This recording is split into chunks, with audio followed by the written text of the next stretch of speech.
Am I the jerk for yelling at my sibling for defending their significant other? I, 16-year-old female, have an older brother, 21-year-old male, who still lives at home with us. He is currently in a relationship with his girlfriend, 21-year-old female, who also lives at home with her parents. My brother and I have always been very close. We never fight, and we rarely argue, so this situation is very out of the blue for us. I am currently working a summer job and earning my own money to save up for college in 2025. I am not a big spender and really want to save my money. If I want something, I will just add it to my birthday or Christmas list. I started working in early March, so I have a good amount of money saved up that I haven't spent. Recently, my brother's girlfriend has been staying with us for long periods of time.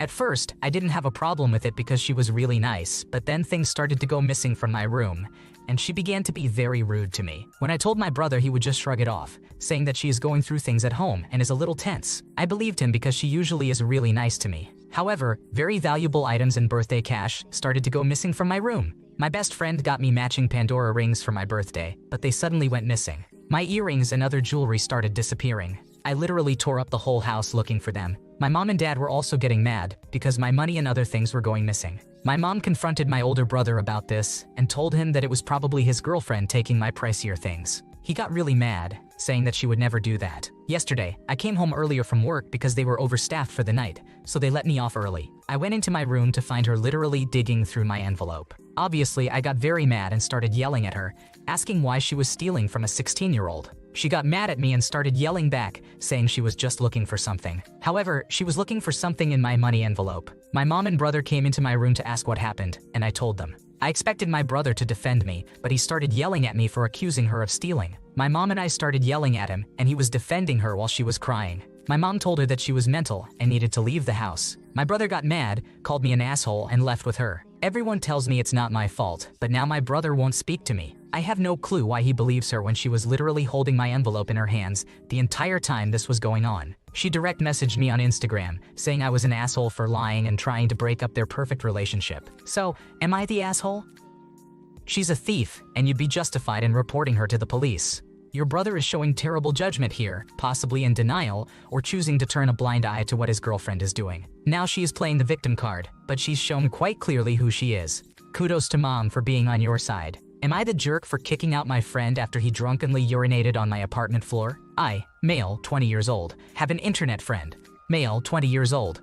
I have known for 5 years, and we finally met for the first time. The plan was for him to stay at my partner's and my place for a week and a half. I would take him around the whole state, show him the spots, and show him where I grew up. He has been here for 4 nights, and we decided we wanted to drink tonight. I had bought alcohol prior to his arrival, and we were just taking shots while watching a movie. I went to bed around 1 a.m. At 3 a.m., my boyfriend and I woke up to the sound of him falling and stumbling in the bathroom. I came out, asked what happened, and if he was okay. He looked me dead in the face and said, "Yeah, I'm good, I just fell." I stepped on something wet as soon as I walked out of the bedroom and assumed it was vomit. I asked if he had vomited on the floor, and he said no. I went to check on the bathroom and saw that he had urinated all over the toilet, the wall behind it, and the towels above the toilet. He had also ripped the toilet paper holder off the wall, stepped in and flipped over my cat's litter box and broke the lid too. I went back to the bedroom to tell my boyfriend what had just happened. He said he heard him urinating on the floor and was insistent that that's what happened by the way it sounded. I definitely agree with him because the smell out there is horrendous, and I couldn't get it out. I'm going to need to rent a carpet cleaning vacuum now. The broken toilet paper dispenser will also make us look like bad tenants. I am really upset, as my friend has zero awareness of his actions. I asked him if he knew what had just happened, and he said, "No, what happened?" When I went to clean up the alcohol, I saw he had kept drinking after I went to bed. His shot glass was full to the brim, and the 750 ml bottle of Svedka, from which I had taken maybe 2 sips before I left, was halfway gone. My boyfriend and I both agree that he needs to leave, but I feel horrible sending him home. He is here for another 10 days, and I don't even know if he can move his flight to today. I also feel like it's my fault because I left the alcohol out. You are not the cause of this issue. Hosting someone involves mutual respect, and quite frankly, he obliterated that line. It's not your fault he couldn't handle his alcohol or behave responsibly. You provided a place to stay, not a frat house for him to wreck. It's unfortunate, but you're justified in asking him to leave for the well-being of your home and relationship. Am I the jerk for causing emotional damage to my parent? I, a female-to-male transgender 16-year-old, along with my siblings and my father, who is 52 years old, went on a trip to visit family this past week. On one of the days, my cousins, siblings, and I decided to go to the mall to get some clothes. I have been out as transgender for 2.5 years at this point. When I was at the mall, I finally decided to get some dress clothes since I do not own any. My family is not the most accepting, and they deny I am transgender. although I am out and have gotten referrals to start hormone replacement therapy and have a gender dysphoria diagnosis. My grandfather gave each of my siblings and me $100 to spend at the mall, and if we went over, we would have to pay for it. With my money and good sales, I got dress shoes. I also got a button-down shirt. I got a belt as well. Finally, I got a pair of pants. I was extremely excited and I liked how I looked in it. To this point, I never had my own such clothes. It was always stuff I stole from my sibling, or I had to wear a dress or skirt to church. We were staying at the mall after we all got our stuff to eat dinner. While I was waiting for my siblings to come back, I showed my father what I got. He got furious that I would have the nerve to get pants that are size 28-30, and they were from the boys section. He told me that they were not designed to fit me and I looked horrible. He also said I was not a boy, and I needed to stop getting stuff that was not for me. He said that I had to return them as soon as possible and practically dragged me back to the store to do the return. We finally agreed that I could keep them and we left to get dinner. Today, while we were coming home from the airport, my father told me I had to pay him back the money I spent on the clothes. He said that I hurt him a lot and it was not my money in the first place to get that type of stuff. I should have gotten regular girl stuff like he and my grandfather thought I would get. He said I caused emotional distress for him. I told him no, and he called me an asshole and ungrateful. He also started to complain about how I never wear any of the clothes he gets me in general, like skirts, dresses, girly shorts, makeup, and bras. Maybe he is right, and I should have gotten those things with my own money. Edit to add. I want to say I have also been living as a boy for the last 2 years. Although I am pre-testosterone, I have a baby face and can pass as a 12 to 13-year-old boy. I bind every day and I use a packer. Almost no one who is a stranger knows I am transgender, and I can go into the boys' bathroom without anyone batting an eye at me.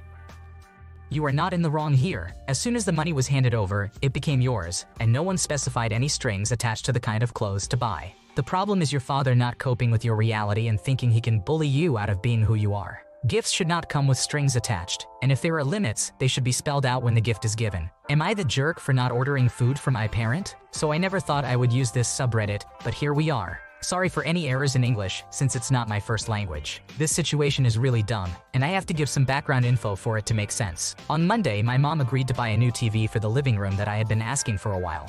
Our current one is about 20 years old. She agreed with the condition that I would handle everything from delivery to installation. My mom works from home some days, and the delivery range the store was giving for today was from 9 a.m. to 9 p.m. Because I had to work today until 1:30 p.m., I had to ask my cousin to wait at my home for the delivery guys, since it was possible my mom would be busy with meetings and unable to answer. I offered my cousin lunch as thanks since she likes Chili's. Since I was going to order for her, I decided to order for the 3 of us. I sent my mother the options, which included tacos, burgers, fajitas, and margarita chicken. She messaged me back saying she didn't like any option and that she would make her own lunch. Anyway, the TV got delivered before I got home, so my cousin received it. Yay. On my way home, I tried ordering lunch, but due to the lunch rush and a long wait time, it was impossible to order from Chili's. Because of this, and since my cousin had to leave for her work at 2:30, I ordered burgers from a different place. Since my mom had rejected the options that included a burger in the first place, I only ordered 2, thinking she would also reject this option. Plus, she was in a work meeting, so I couldn't ask her.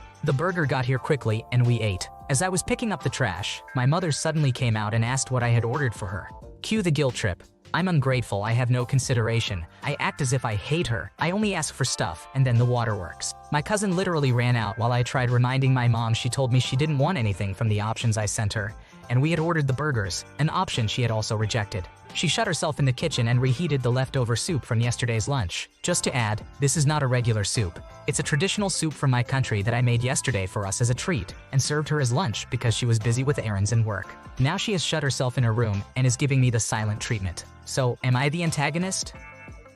Wow, it sounds like a really frustrating situation. You did everything you could to accommodate your mom, especially after she declined the initial food options. Sometimes, it's just better to buy something for everyone to avoid any unexpected drama. Your mom's reaction seems over the top, but it's a good lesson in future-proofing against these kinds of misunderstandings. Am I the jerk for complaining about my child's teacher? I feel mostly sure I did the right thing, but it's 4 a.m. and I'm second-guessing everything. A few months ago, my daughter Kay, who is 15 years old, had numbness and tingling in her legs and occasional bouts of nausea. She was diagnosed with a folic acid deficiency and has been on supplements. She mostly seems a lot better. Last week, she came home from a school trip extremely upset, and with such bad pins and needles, she was struggling to walk. She told me that it had hit suddenly on a school trip. When they got the bus back to school, she asked if she could stay on it to go straight home. The teacher said no and took her back to school but didn't contact me. By the time they reached school, Kay was being propped up by other kids who eventually had to semi-carry her to the bus stop. She then did the entire hour-long bus journey by herself. Neither I nor my co-parent were called. One of us could have gotten her, but nobody got in touch. Rather than explaining that it's a safeguarding thing, the teacher said, "I can't let you leave because I can't lose another child." I asked what she meant, and apparently another child fell asleep on the bus to the trip, missed the stop, and ended up at the wrong stop. The teacher found the child, brought them back to the trip, and then told the kids not to tell anyone in case she got in trouble. I contacted the school's safeguarding team, regardless of how they actually handled the lost child, joking that 15-year-old kids should not tell their parents something in case an adult gets into trouble is less than ideal. I know that school policy is to call home if a child is unwell. Instead, they made her walk a lot further, propped up on other children, and let her leave school, knowing she had an hour-long journey when she couldn't walk properly. The school's safeguarding team responded quickly and is conducting an investigation. I'm not trying to get anyone fired here, and am assured by teachers I know that it's unlikely anyone will be. I just want to be clear about exactly what happened and why I wasn't contacted. Today, Kay came home from school very upset. She needed ear defenders, and the special educational needs SEND department was shut, so she was sent to the teacher to get earplugs. Rather than just handing over the earplugs, the teacher told Kay that the head of the year was stressed out about the end-of-year trip because of Kay. The teacher got upset with Kay for telling me. Kay said that I was upset that nobody called me, and the teacher asked why she should have to be the one to contact me. Here's where I might be the antagonist. I sent a quite angry email about this. I got a follow-up from the school, and they've assured me they'll be investigating. It sounds as if this teacher has a history of this kind of thing, and she's about to go on maternity leave. Maybe I should have just left it. Next year is Kay's last year at that school anyway, so Kay may not even have her again.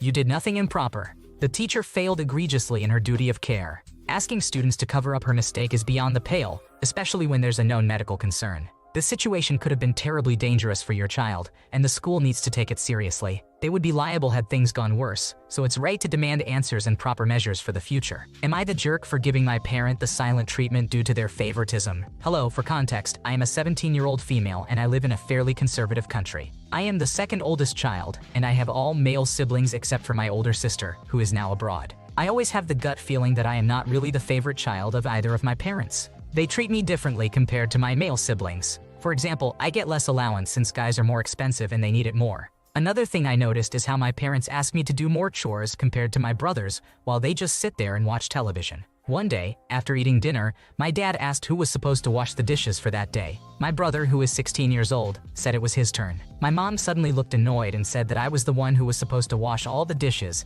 and do all the chores since it's a woman's job. Even my dad defended me and pointed out how I was always the one washing the dishes in the morning and afternoon, and how it is unfair that my brothers do not do anything. My mom just screamed at my dad and said something like, when I was her age, I would cook, clean, and raise my siblings. And that's just the job of the older sister. I did not want to escalate the situation to another fight, so I just nodded and did the dishes anyway. After that, I do not talk much to my mother. I always pretend she is not there, except if she asks me something directly, then I answer without any emotions. I told my older sister, who is 25 years old, what happened. Later that day, my mom came to me sobbing and said something like, "Am I truly a bad mother for teaching my daughter how to have a good husband?" She proceeded to talk about her childhood and how I was being a spoiled brat. I just looked at her coldly, did not say anything, and walked away to lock myself in my room. Am I the antagonist? To answer some questions, yes, my mother has trauma and I honestly feel bad for her, which is why I did not want to fight or cause more arguments. My grandparents were alcoholics and she was the oldest daughter of 5 children. She was the one who raised her siblings. My mom had a very rough childhood, which is why I understand why she still struggles right now. However, I am not sure what to do since she does not want therapy. You did nothing improper. Your mom really needs to come out of the olden ages and realize that's not how the world runs anymore. Teaching her sons to clean and do chores is crucial. Otherwise, they're going to think that cleaning and cooking are solely a woman's job. Your dad seems to be more sympathetic and understands the situation better. Hopefully, she can see things from a modern perspective soon. Thanks for watching. When you subscribe, make sure to hit the bell to turn on notifications so you never miss a video. To finish listening to all the stories, check out the playlist in the description.